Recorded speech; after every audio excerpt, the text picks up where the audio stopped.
नमस्कार, जय जोहार, जय छत्तीसगढ़। मैं हूं मनीष चौबे और आप देखना शुरू कर चुके हैं सीजी दुनिया।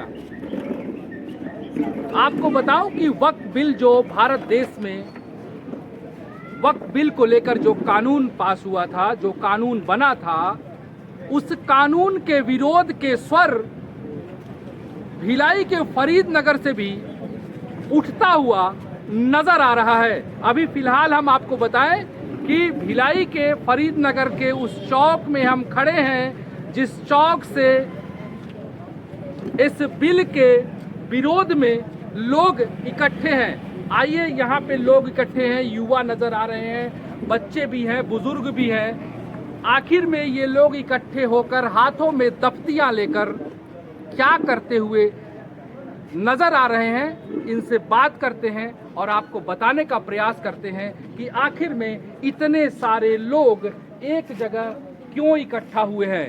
जी, क्यों इकट्ठा हुए हैं, क्या नाम है आपका, जरा बताएंगे। मेरा नाम वसीम खान है। मैं एक आम नागरिक हूँ, आप सभी की तरह जो यहाँ पे आज शामिल हुए हैं।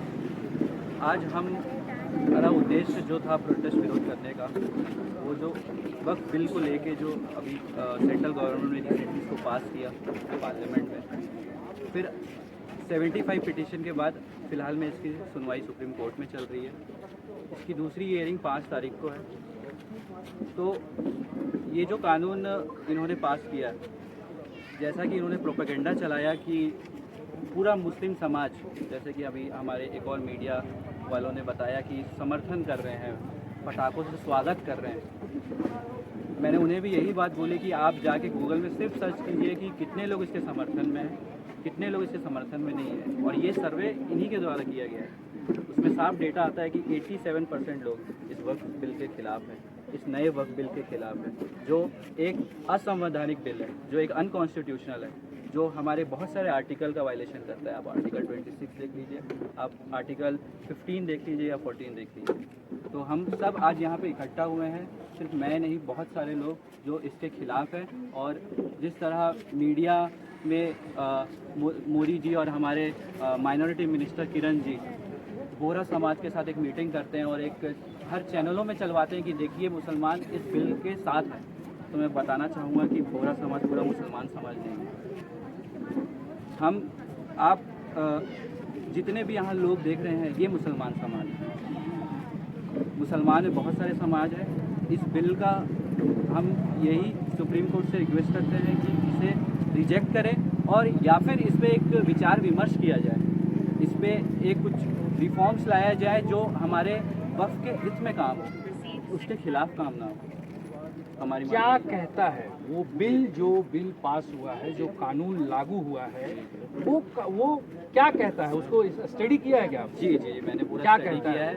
मैंने पूरे 45 अमेंडमेंट जो इन्होंने जो ऐड किए हैं सबको देखा है। और इनका ये बिल लाने से पहले जो इनका अप्रोच था कि हम गरीबी दूर करना चाहते हैं, हम इनकम जनरेट करेंगे, उस 45 अमेंडमेंट में आप पढ़ेंगे तो कहीं पर भी ये मेंशन नहीं किया है कि वो कैसे जनरेट करेंगे।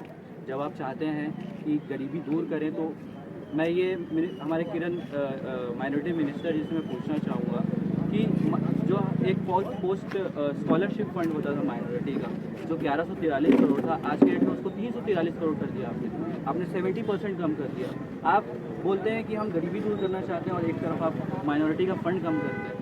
उन्होंने तो कहा है, उन्होंने अपने स्टेटमेंट में ये कहा है कि ये जो कानून है, ये जो बिल है, वक्फ बोर्ड का जो बिल है, ये वक्फ बोर्ड है, वो उसके नाम पे समाज के साथ ही लगातार छलावा हुआ है। जी, उनका ये स्टेटमेंट है कि कुछ लोग ही हैं जो कुछ बड़े मुंडिया हैं, इसका लाभ सिर्फ वही ले पा रहे हैं। जो नीचे स्तर के लोग हैं, आपके समाज के जो लोग हैं और भी जो मुस्लिम लोग हैं, उनको इसका फायदा कहीं नजर नहीं आ रहा, इसलिए इस बोर्ड को संशोधन किया जा रहा है। मैं आपको बताना चाहूँगा कि जो ये बोल रहे हैं कि ऊंचे लोगों को या कुछ लोगों को इसका फ़ायदा हो रहा है, तो ये हम लोग मिलके वक्फ बोर्ड नहीं बनाते हैं, ये गवर्नमेंट बनाती है।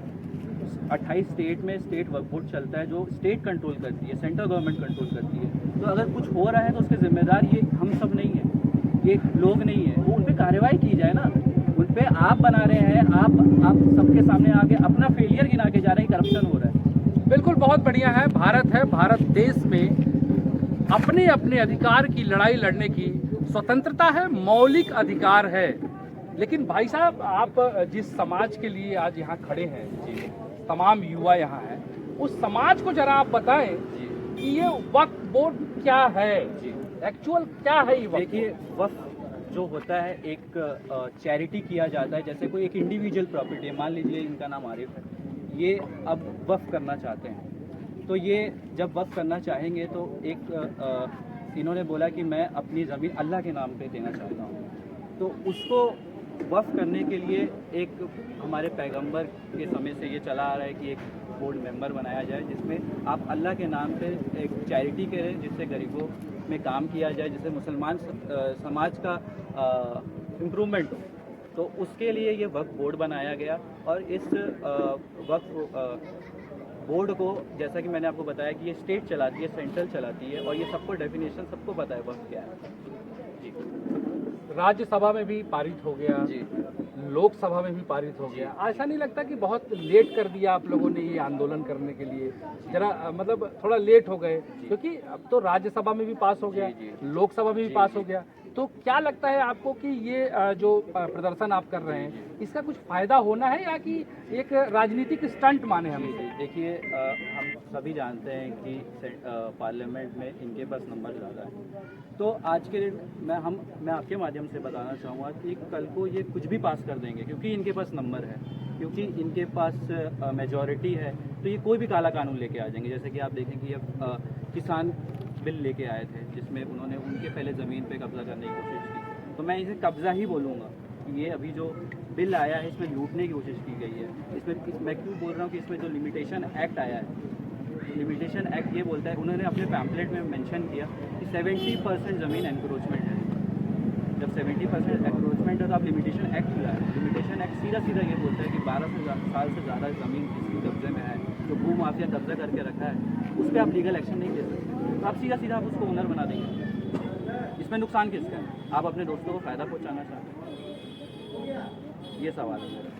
तो किस तरह का आंदोलन है, कब तक रहेगा ये, और क्या इसका हुआ? देखिए, सुप्रीम कोर्ट से ये मैं रिक्वेस्ट करना चाहूँगा कि जो प्रोपेगेंडा फैलाया गया कि मुसलमान सब इसका समर्थन कर रहे हैं, तो अगर आप समर्थन कर रहा होता तो आज हम सब यहाँ पे रोड पे नहीं होते।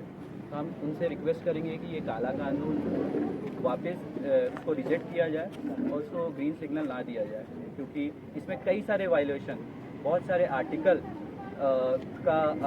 बहुत से आर्टिकल का वायलेशन होता है, जैसे कि आर्टिकल 26, 40 जैसे मैंने पहले बताया। तो इस असंवैधानिक बिल को रिजेक्ट किया जाए, ये सुप्रीम कोर्ट से हम